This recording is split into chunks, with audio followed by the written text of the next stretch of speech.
Now what you are seeing is the medial surface, okay? Because the lateral surface is on this side. So you are not talking about the lateral surface, we are talking about the medial surface. Now on the medial surface, there are multiple things that are visible. Number one, this particular cavity is the cavity of the skull. Rather, this is the portion of the neurocranium. And what you are finding is this one that is called as the endosteal layer of the dura mater. Okay, this is basically the endosteal layer. This is not the meningeal layer because this is left behind with relation to the inner surface of the bone. Done. So what is this? This particular thing you can understand, just here will be the cerebral cavity, here will be the cerebellar cavity. So definitely this is the tentorium cerebelli. Now, if we go along the peripheral aspect, so this bone is the occipital bone, this bone is the parietal bone, and this bone is the frontal bone. In the frontal bone, as you come anteriorly, you find this small depression or this cavity. This is called as the frontal air sinus. Now, as we go first, let us identify. So after the frontal, this portion is the sphenoid.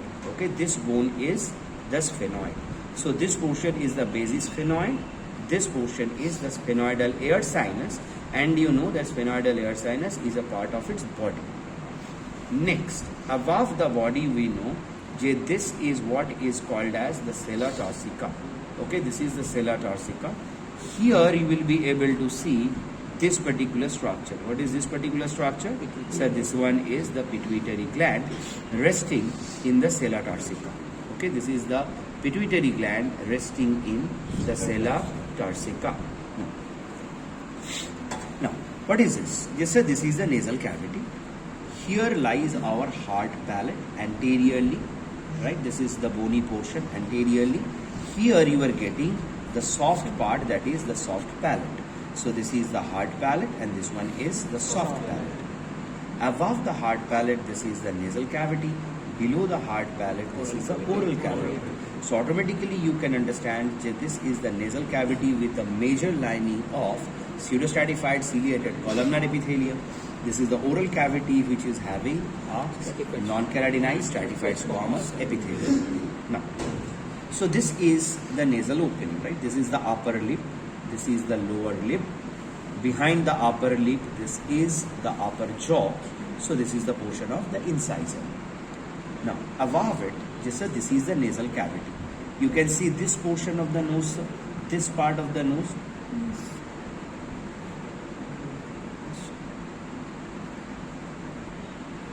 See, clear, sir? Which portion are we talking about?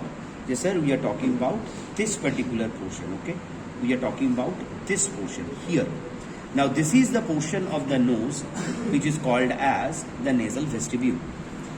This portion of the nose is actually lined by pseudostratified, this is lined by stratified squamous keratinized epithelium with hair follicles.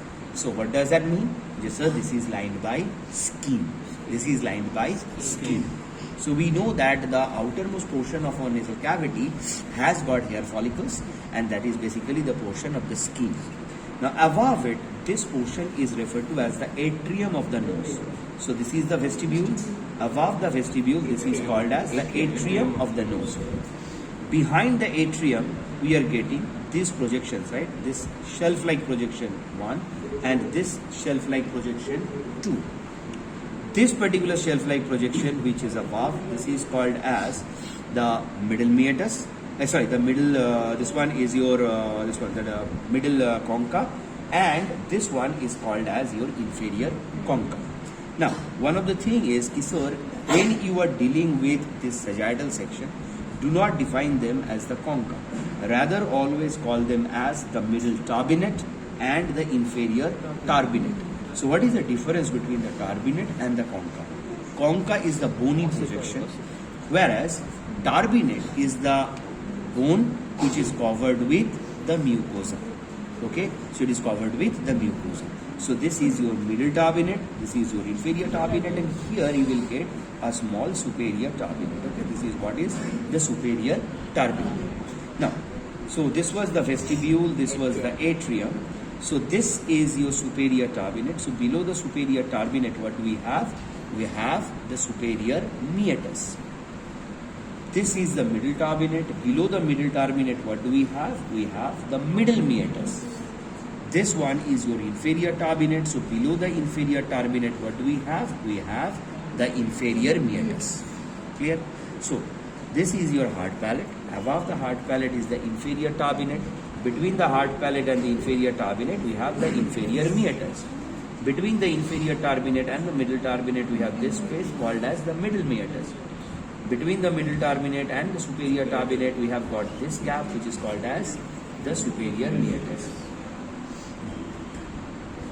Here in the portion of the superior, if you note carefully, you will see that here it is basically extending from the portion of the floor of the base of the skull, right? So sir, this is basically which portion? Here the lining is by the cribriform plate of the ethmoid. And what pierces the cribriform plate? The olfactory nerve rootlets. So where will you find the olfactory nerve rootlets? Sir, if we just hold this, it is here that the olfactory nerve rootlets are present. Okay, it is here that the olfactory nerve rootlets will be present. Clear? Done. Now we have this as our middle turbinate. We told that below the middle turbinate we have got the middle meatus. Now the moment we lift this middle turbinate, see what we find. We are finding this balloon-like structure. We are finding this balloon-like structure. Okay. So this particular balloon-like structure is called as the bulla ethmoidalis. Is referred to as the bulla ethmoidalis. So which one is the bulla ethmoidalis? So this one is the bulla ethmoidalis. See, as we press onto this, it gets depressed. Right? So sir, this is the bulla ethmoidalis. Okay? Basically, this is for the ethmoidal air sinuses that are protruding through the nasal cavity into the middle meatus. Now, below this, you will generally find a groove. Okay, below this, there is a small groove. And what is the shape of this small groove, sir?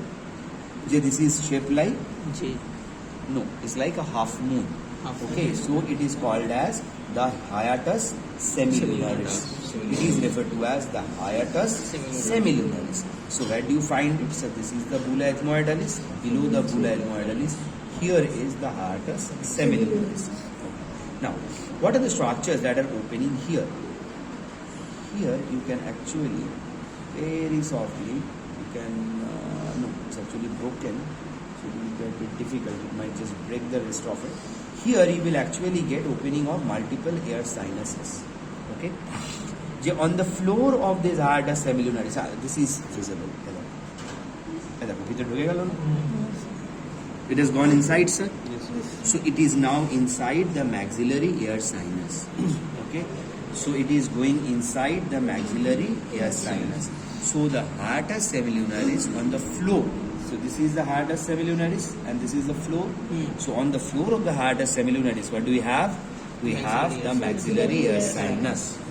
Then, if you go along the upper margin of the hiatus semilunaris, see we are actually going upwards, right? So what is this air sinus? This is the frontal, okay? So it goes into the frontal air sinus. So basically the frontal air sinus drains into the summit of the hiatus semilunaris, okay? It drains into the, just give me a drop, sir. One drop. So sir, it is like this, okay? Hiatus semilunaris is like this, okay? Clear, it is somewhat like this.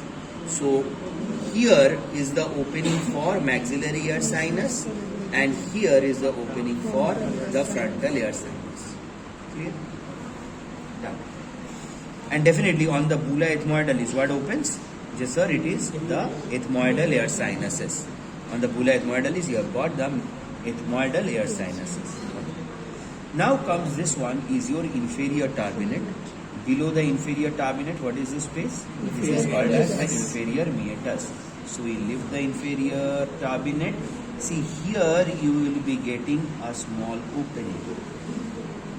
See as we lift it, here you will be able to see a small opening which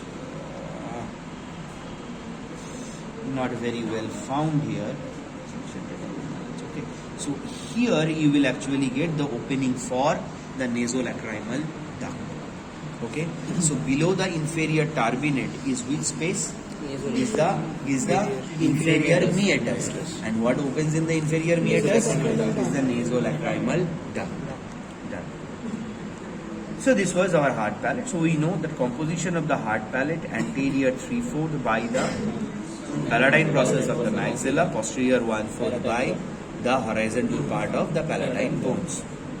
Now, so sir, this entirely is what is called as the soft palate.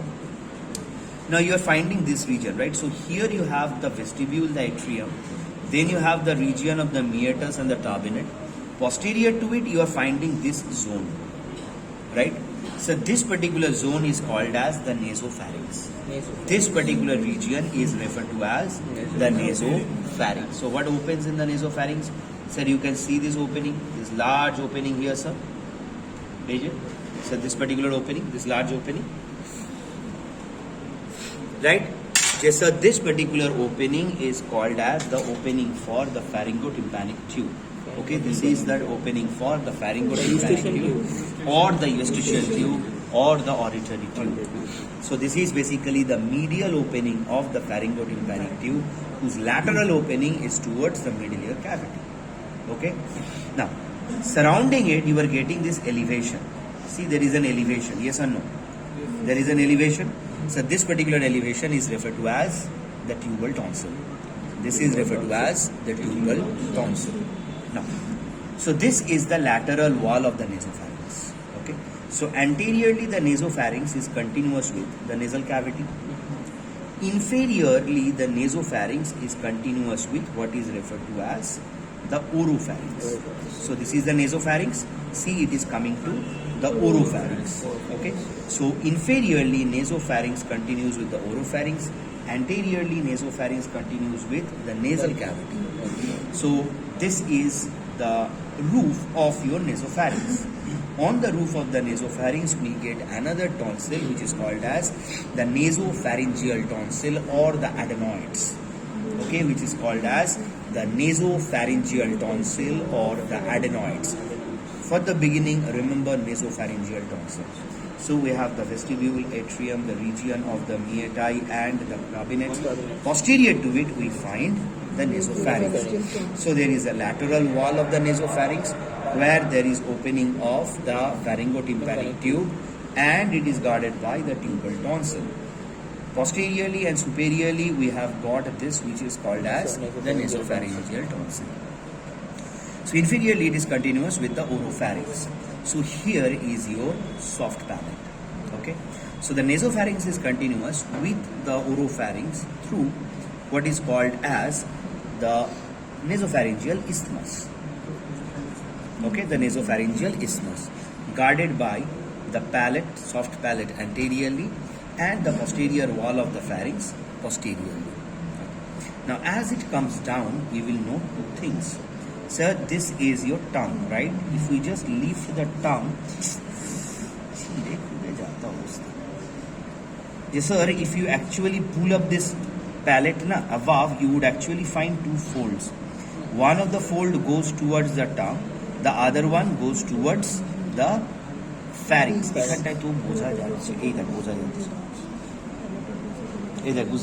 এই একটা fold and this is another fold.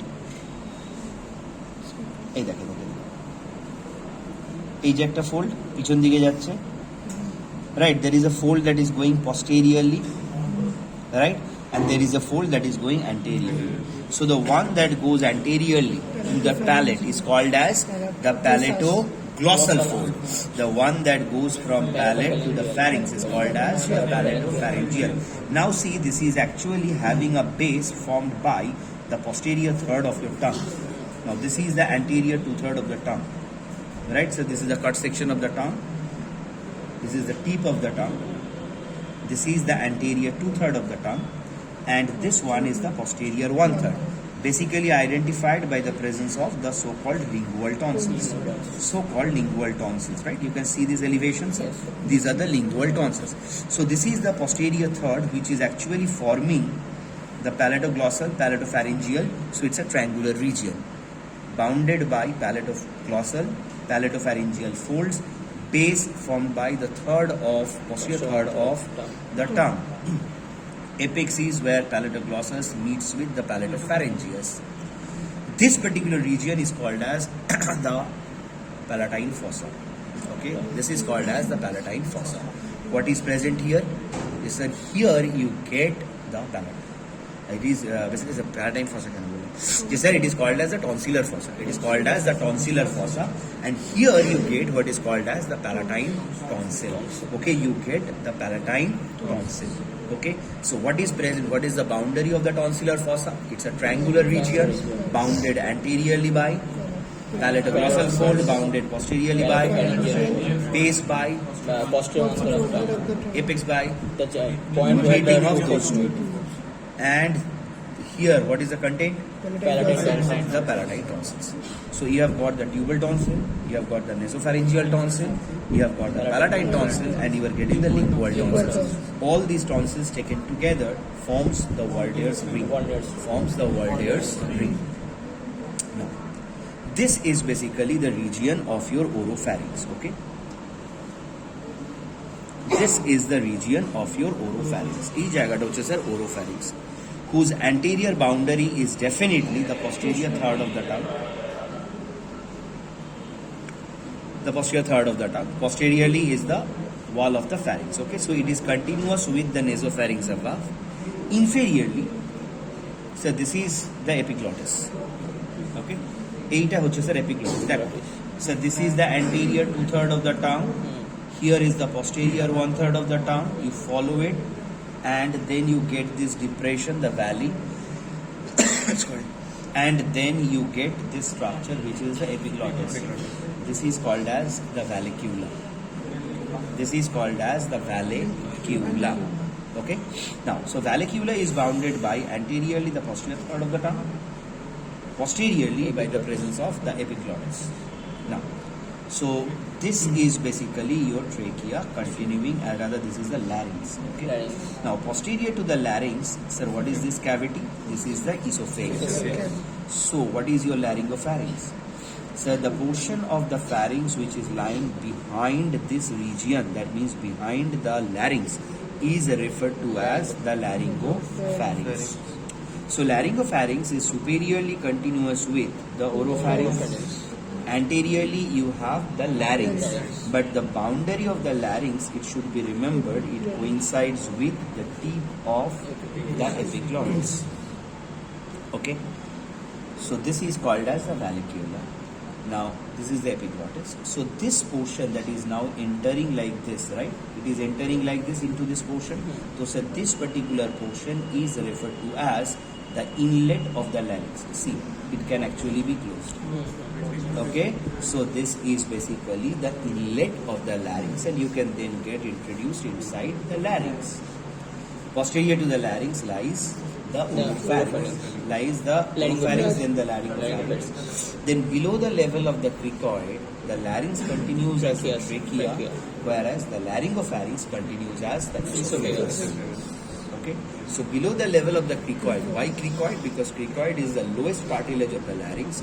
So below it, it continues as the trachea, and the laryngopharynx then continues as the esophagus. Now, a few things to be remembered here. We are getting this particular region. Sir, what is the nerve supply of this nasopharynx, the oropharynx, and the laryngopharynx? Okay, sir, you are talking about definitely the sensory nerve supply. So this region, that is nasopharynx, sir, it is supplied by the nasopharyngeal nerves or the nasopalatine nerves, and these are basically coming from serrata key. This one is your sphenoid. You remember with the sphenoid we had the pterygopalatine fossa, right? In the pterygopalatine fossa we had the maxillary nerve, and the maxillary nerve was giving rise to a pterygopalatine ganglion, right? So this portion, right? This portion, so there it is supplied by the nasopharyngeal branches, nasopalatine branches, phennopalatine branches, like all these branches that are coming from the pterygopalatine ganglion. Done. Oropharynx is a sensory supply which is essentially given by the glossopharyngeal nerve. Whereas laryngopharynx is a region which is supplied by the sensory branch of the vagus, that is the superior laryngeal, which you call as the internal laryngeal. Okay, so laryngopharynx is essentially supplied by, or rather sensory domain is carried by the internal laryngeal nerve, by the internal laryngeal nerve. Okay, now just said this is the anterior 2/3 of the tongue, whose general sensation is carried by the lingual nerve. Posterior 1/3 carried by the glossopharyngeal. But what about the vallecular nerve? Very good. Which branch? External. The internal laryngeal. Yes, sir. It is carried by the internal laryngeal branch of the vagus. Okay. Now, this is the epiglottis. See, the epiglottis has a surface which is towards the tongue, so it is oral cavity, and it has a surface towards the larynx. So this surface will be lined by Yes. stratified squamous non-keratinized. non-keratinized epithelium, whereas this portion which is towards the larynx, this will be lined by pseudostratified ciliated columnar epithelium. Clear? Okay. Now, this is your mandible.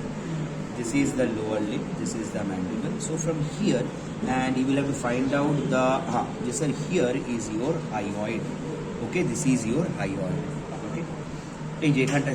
You can actually feel it. If you just put your finger, you will be able to feel this bony structure, cartilaginous bony structure. Okay. So, this particular muscle that is extending from your mandible to your hyoid, yes sir, this muscle is the mylohyoid. Above the mylohyoid lies the geniohyoid. And from the superior genial tubercle, you get going upwards, this is the genioglossus. Yes sir, this one is the genioglossus. Okay. এখান থেকে গিয়ে sir, this will be the genioglossus, here will be the geniohyoid, and here will be the mylohyoid.